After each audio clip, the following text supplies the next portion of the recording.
Hi there, welcome to my video titled The Great Fragmentation, how the West's import boycott of Russian gold is affecting the world gold market. At the G7 summit, another sanction was imposed on Russia. Russian gold may no longer be imported into the US, Great Britain, Canada and Japan. This is intended to further increase the economic pressure on the Russian population to persuade Vladimir Putin to end the Ukraine war.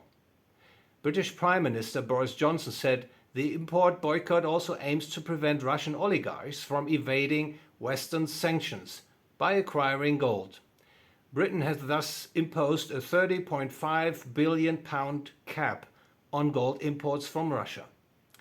Russia was the world's second largest gold producer in 2021 with 330.9 tons, after China with 332 tons. Russia accounted for 9.2% of the world's newly mined gold. With its global gold exports, Russia generated about $15.5 billion in 2021. The London gold market is the world's largest market for spot and over-the-counter gold transactions. It is therefore quite interesting that on June 26, the London Bullion Market Association (LBMA) announced in a press release that the G7 intended to sanction only the newly mined gold supply from Russia, but not the previous production. Rather, it would remain good delivery.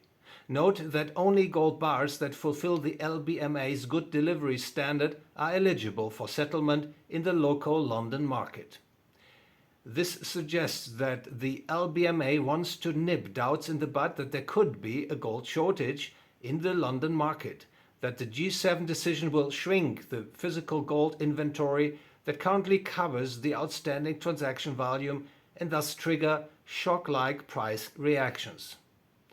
In this context, it should be noted that the LBMA already decided on March 7 to no longer accept delivery of bars from 6 Russian suppliers. The LBMA has therefore already reduced the future good delivery offer from Russia, but since then without visible disruptions to trading and price events in the London gold market. Since not all countries participating in the international gold market support G7 sanctions, Russia still has the option of redirecting its gold exports, for example to China, India and Turkey, to name just a few still open trade routes, which in turn meet global gold demand.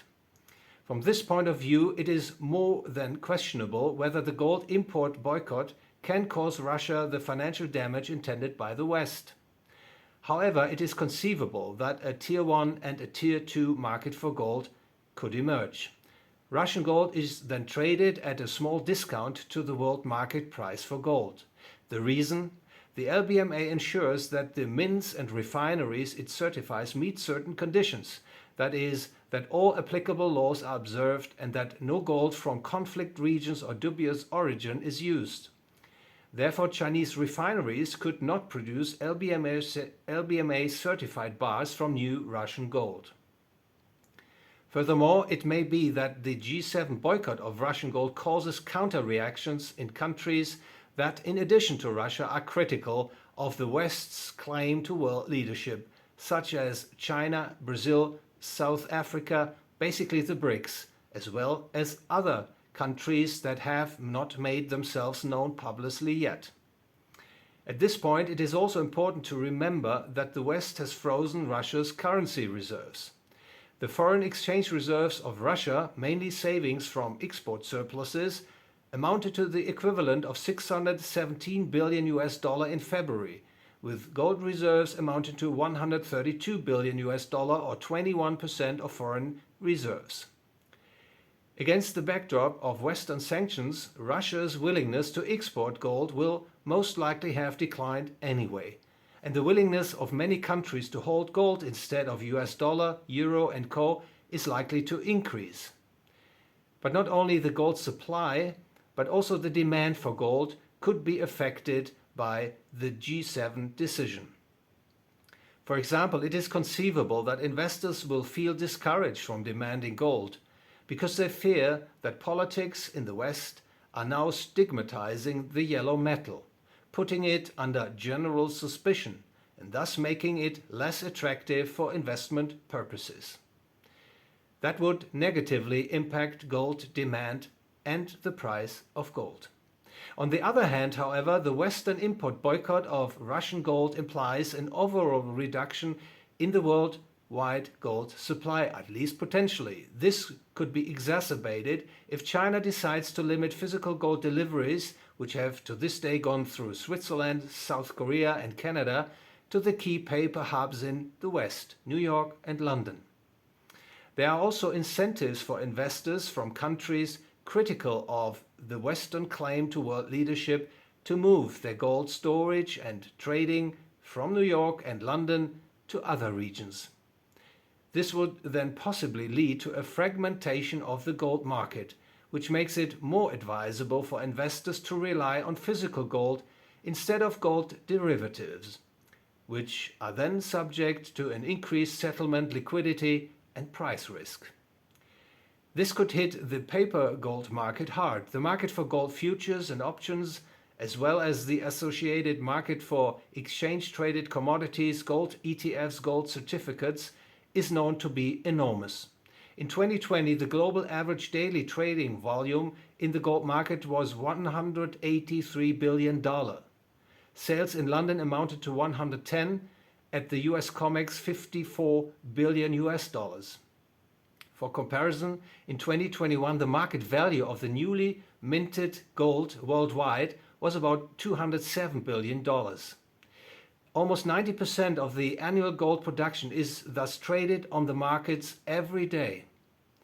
Concerns that the commitments and demands made in the paper gold market cannot be fully fulfilled in physical gold if that's the market players' wish, particularly due to the boycott of Russian gold imports to the West and the resulting consequences, could lead to extreme shocks, the shock waves of which could hit the financial and economic system worldwide. While the gold price has shown little reaction to the announcement of the G7 decision to impose an import ban on Russian gold in the West, I continue to recommend investing in gold and silver in physical form, coins and bars. Bought at current prices, I'm confident that gold and silver will help reduce the portfolio risk and increase the portfolio return in the coming years. Above all, however, the chronic inflationary policy pursued by Western central banks, combined with ongoing financial repression in the form of negative real interest rates, is likely to continue to drive up gold demand and thus the price of gold in the coming years, especially when more and more investors wake up and understand that inflation is not temporarily and accidentally higher, but actually constantly and deliberately driven up by central banks. Thank you very much for your attention. If you enjoyed the video, please like, share, follow my channel and ring the bell.